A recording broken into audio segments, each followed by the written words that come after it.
NET presents USA Poetry. This program is devoted to the work of Robert Duncan and John Wieners.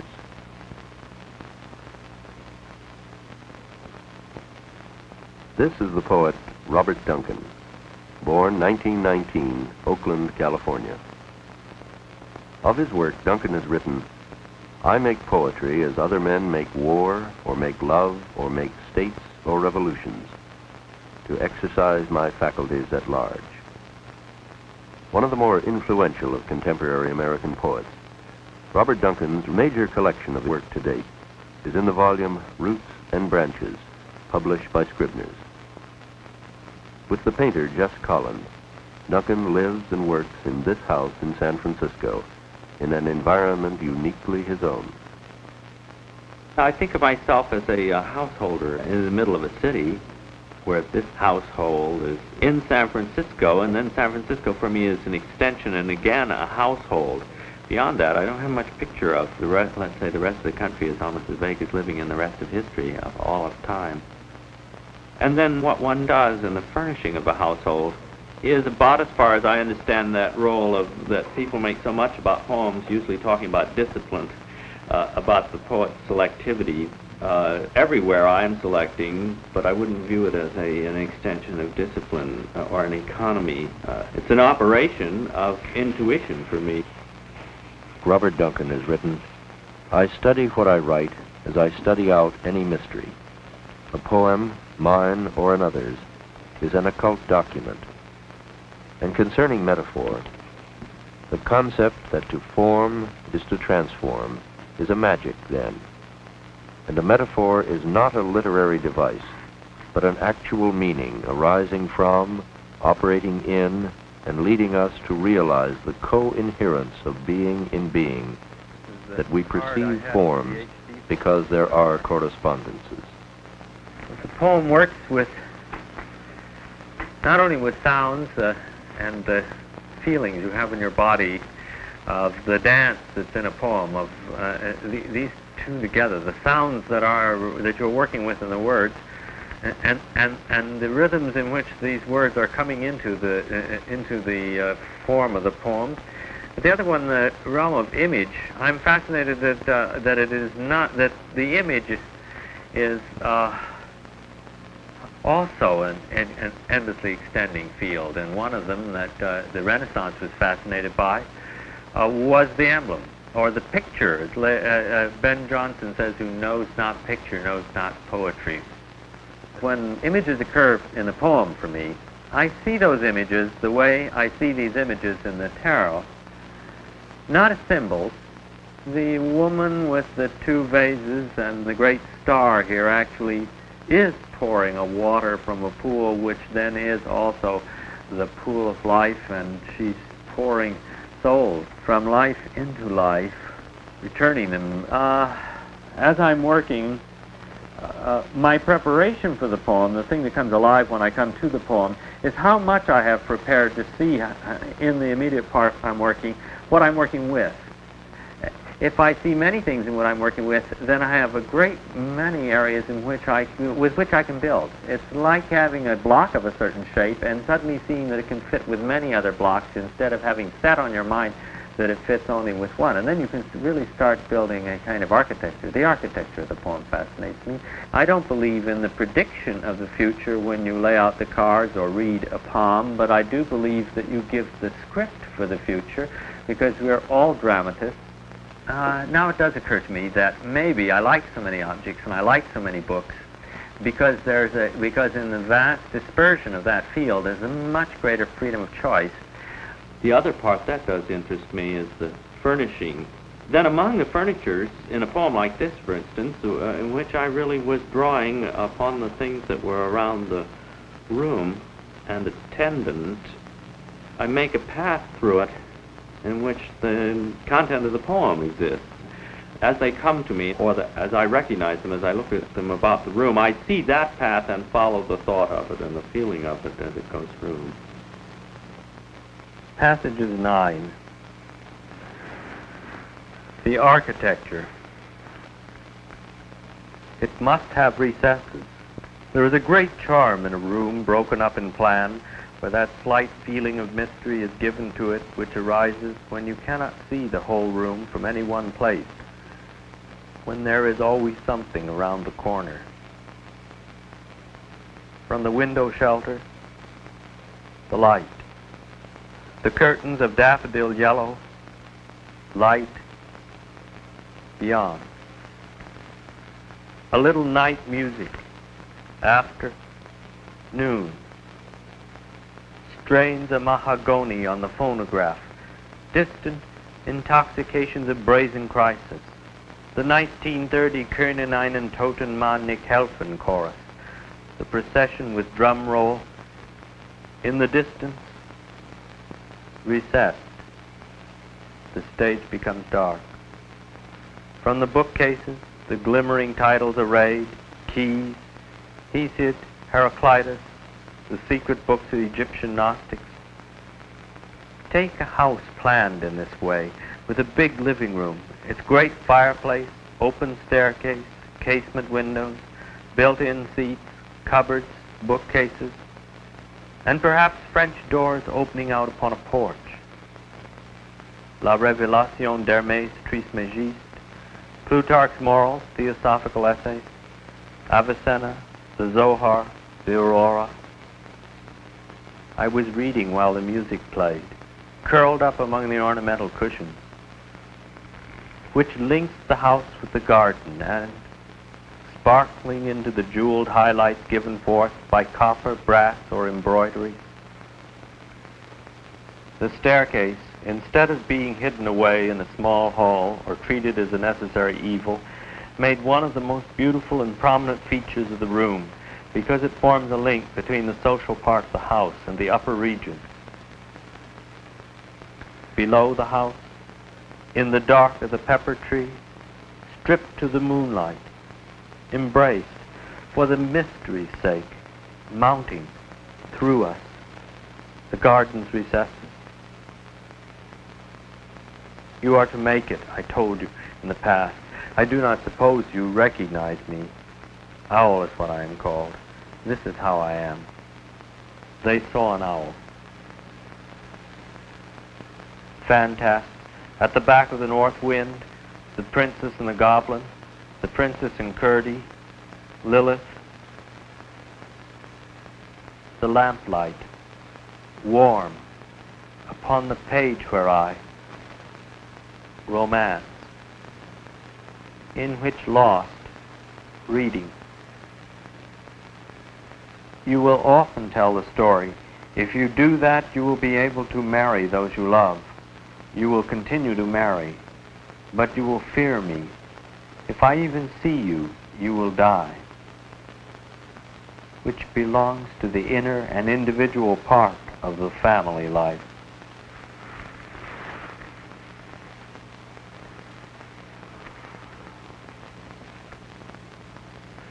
Last year when I wrote the architecture, and I wrote during that year 20 of these passages and numerous other poems. But there are other times when I go for quite a period before I am ready to work again. At the end of July, I proposed passages 26 and only got 2 lines. They take their souls in war as we take soul in the poem. In this same notebook, along with this series of passages, I have been working on a translation of a long poem by Victor Hugo. The opening line, "O God whose work goes farther than our dream," drew me for my own purposes. So passages 26 now would go, "They take their souls in war as we take soul in the poem. O God from whom the work goes farther than our dream, Creator, mysterious abyss from which there goes out a smoke of men, of beings, of sons."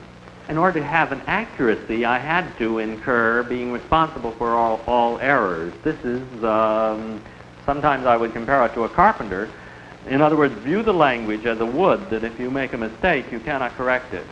And so that you have to face your box work, but then in language you're concerned with the meaning of what you are doing, so that it never becomes a botched work. the mistake in itself becomes the element of what you must work with.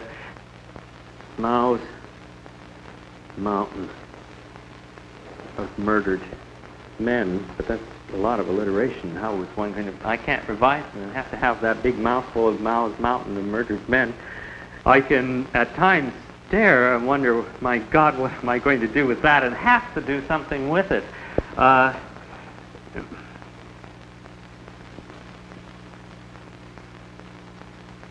All right. Well, then my consciousness of that must enter in here, and we will have the alliteration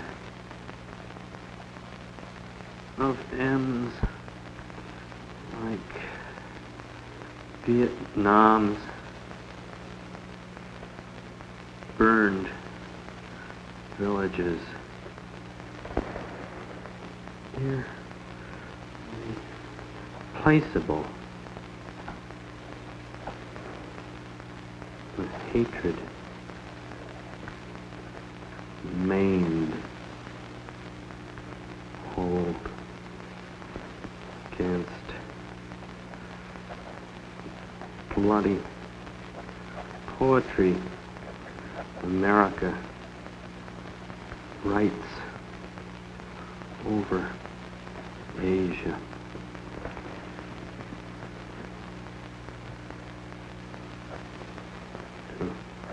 Hold by properties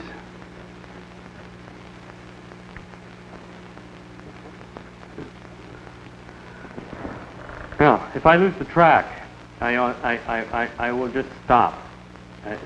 They take their souls in war as we take soul in the poem. O God, from whom the work goes farther than our dream, Creator, mysterious abyss from which there goes out a smoke of men, of beings, and of suns, so deep that he is blue with death, the shadow, the fullness, and it opens out parts of the sentence. Life rights, Mao's mountain of murdered men, the alliteration of M's like Vietnam's burned villages, irreplaceable. A hatred, the maimed hold against the bloody poetry America writes over Asia to hold by properties then.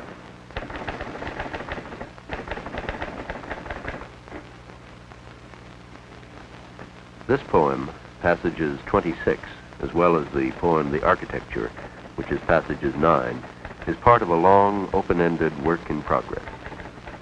I had to develop a poetry where I could shift rapidly because I was not thinking and then writing it down, but I was trying to get from many directions and many levels and upstairs and downstairs, but more than any duality from all sorts of things, the flowing into a form of the things that belong to it.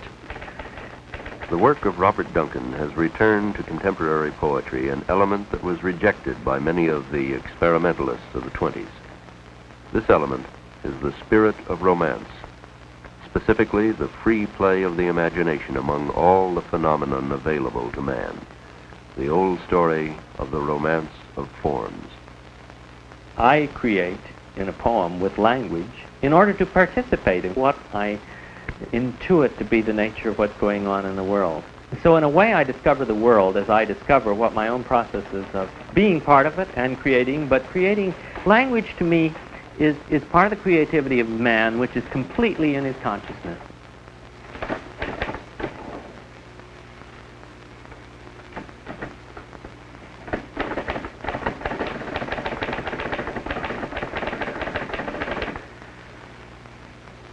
No man's land in which everything moving from Saigon's viewpoint was hostile. They take their souls in war as we take soul in the poem. Dieu qui l'œuvre va plus loin que notre rêve.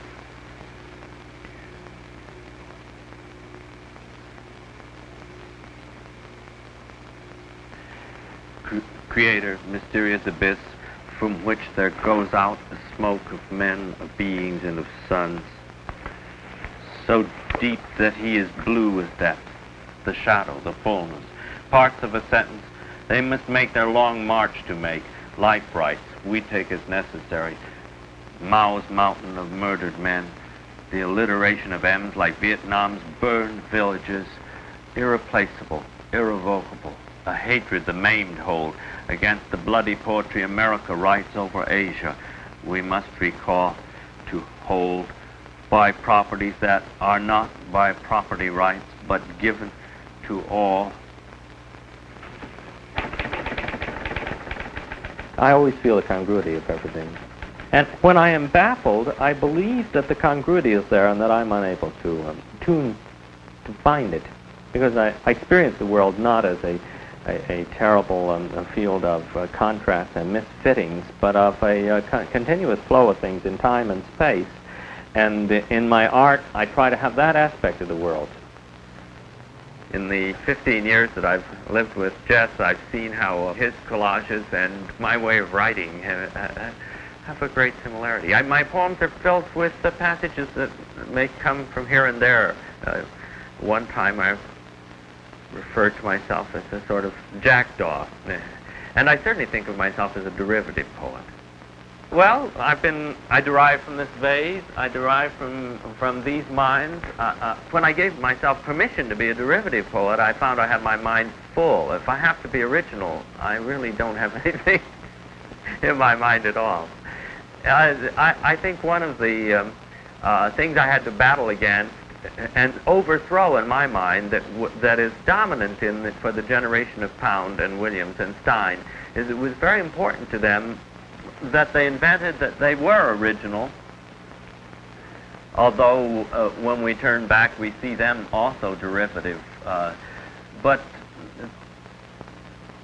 just as I think of myself as deriving my being and soul from a world's being and soul, then I derive also my writing from a language that I did not invent. When we, well, cow is the word on the wall back there. We derive from the whole human experience with this entity of what a cow is. When we derive from, as only the other evening, seeing a TV series on the Maasai in Africa, where these people live on milk and blood and never kill the cow, but live in a perfect biological parasitism in relation to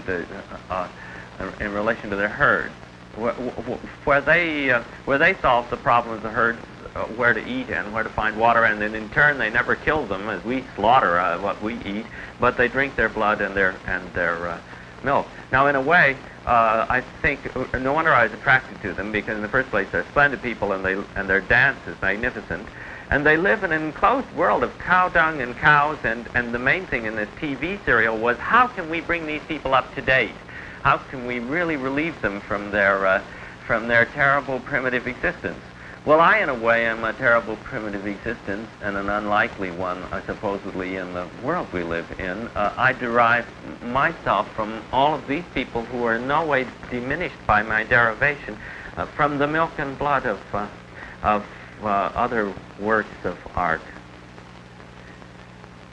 For a period during the 1950s, Robert Duncan, along with the poets Charles Olson and Robert Creeley, taught at Black Mountain College in North Carolina. John Wieners, the founder and editor of the magazine Measure, was a student of Robert Duncan's at Black Mountain. Wieners' work deeply reflects that exploration which is so common to the work of Duncan, Creeley, and others, the very personal, inward exploration of the mind and body of love. To explore those dark personifications of the night world, the prostitute, the dope addict, thief, and pervert. These were the imagined heroes of my world, and what they stood for, how they lived, what they did in the daytime were the fancies of my imagination. And I had to become every one of them until I know now that they are only deprivations of the self, not further extensions of being, manifestations of want, denial, and betrayal. They assumed no dreamlike poses or positions of the hero. They expressed no noble sentiments. They banded together out of fear and in need. The night was their palace, their working ground. Its neighbor was the dawn, and that never to be known. Daylight was only to be endured, and the night war never ended. There was no declaration of peace or armistice, and love only a casual accident when it happened, salvation and a change of life, but never seemed to be of any permanence. And one went on, shunning mirrors and the sun.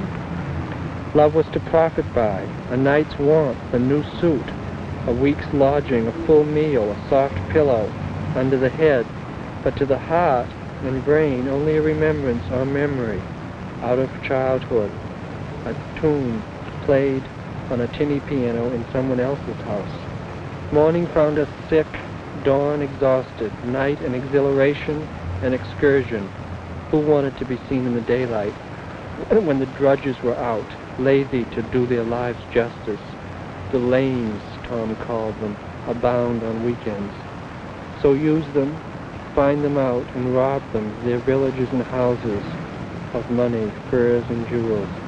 Yet such it was we became, who let life exhaust us, so that by 30 or before we felt burnt out, and truly were, only to be rekindled later, we hope, by rest, relief, and the redemption of love in the form of a poem, with its order, expression, and release. What about the world of the Hotel Wentley poems and the world? For a brief period, the Hotel Wentley in San Francisco had a most remarkable clientele, including Allen Ginsberg, John Wieners, and other poets and painters. It was here that John Wieners wrote his widely acclaimed Hotel Wentley poems. The hotel is now burned out and undergoing destruction. Oh, it has? Burnt out. The building burnt? It was closed down by the authorities. Of the Hotel Wentley, that will be a poem that it's burnt out. But there is debris, just debris solid enough to erect a wall against. What was the first poem of the Wentley poem? Would be this one, the poem for painters. Age, bereft of nobility, how can our faces show it? I look for love, my lips stand out, cry, dry, and cracked with want of it. Oh, it is well, my poem shall show the need for it. Again, we go driven by forces we have no control over. Only in the poem comes an image that we rule, the line by the pen, in the painter's hand, 1 foot away from me, drawing the face and its torture. That is why no one dares tackle it, held as they are in the hands of forces they cannot understand. That despair is on my face and shall show in the fine lines of any man. I had love once in the palm of my hand. See the lines there, how we played its game, are playing now in the bounds of white and heartless fields. Fall down on my head, love, drench my flesh in the streams of fine sprays, like French perfume, so that I light up like morning glories, and I am showered by the scent of the finish line. No circles, but that 2 parallels do cross and carry our souls and bodies together as the planets, showing light on the surface of our skin, knowing that so much flows through the veins underneath, the cheeks puffed with it, our sockets full. Pushed on by the incompletion of what goes before me, I hesitate before this paper, scratching for the right words. Paul Clay scratched for 7 years on smoked glass to develop his line, Levine says. Look at his face, he who spent all night drawing mine. The sun also rises on the rooftops, beginning with violet. I begin in blue, knowing why we are cool. My middle name is Joseph, and I walk beside an ass on the way to Bethlehem, where a new babe is born. Not the second hand of Yeats, but first prints on a cloudy window pane. America, you boil over. The cauldron scalds, flesh is scarred, eyes shot. The streets are swarm with vipers and heavy-armed bandits.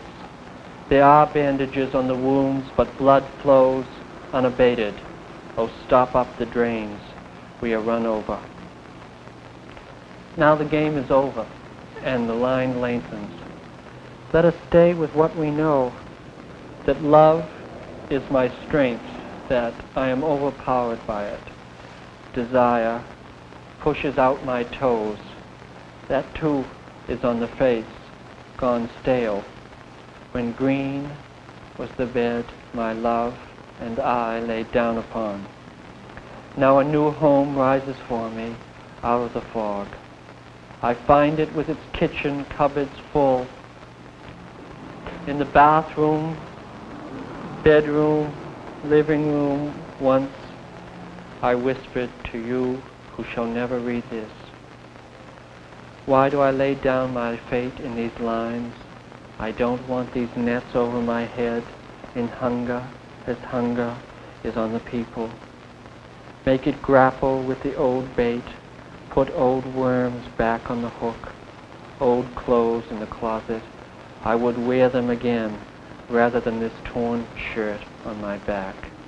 Yes, I would rather be a rock than thrown about on these rapids. And I see no end in view when summer goes, as it will upon the roads like singing companions across the land. Go with it, man, if you must, but leave us markers on your way.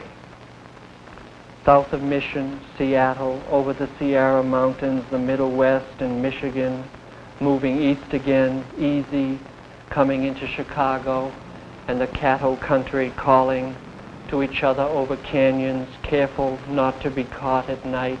They are still out, the destroyers, and down into the south, familiar land, lush places, blue mountains of Carolina, into Black Mountain, and you can sleep out, or straight across into states. I cannot think of their names. This nation is so large, like our hands, our love. It lives with no lover, looking only for the beloved. Back home, into the heart, New York, New England, Vermont, green mountains, and Massachusetts. My city, Boston, and the sea, again to smell what this calm ocean cannot tell us the seasons. Only the heart remembers and records them in the words of works we lay down for those men who come to them. At last I come to the last defense. No, my poems contain no wild beasts, no lady of the lake, no music of the spheres or organ chants. And yet I know by these lines I betray what little given to me. One needs no defense, only the record of a man's struggle to stay with what is his own, what lies within him to do, without which is nothing. And I come to this knowing the waste, leaving the rest up to love and its twisted faces my hands claw out at, only to draw back from the blood already running there. Oh, come back, whatever heart you are left. It is my life you save.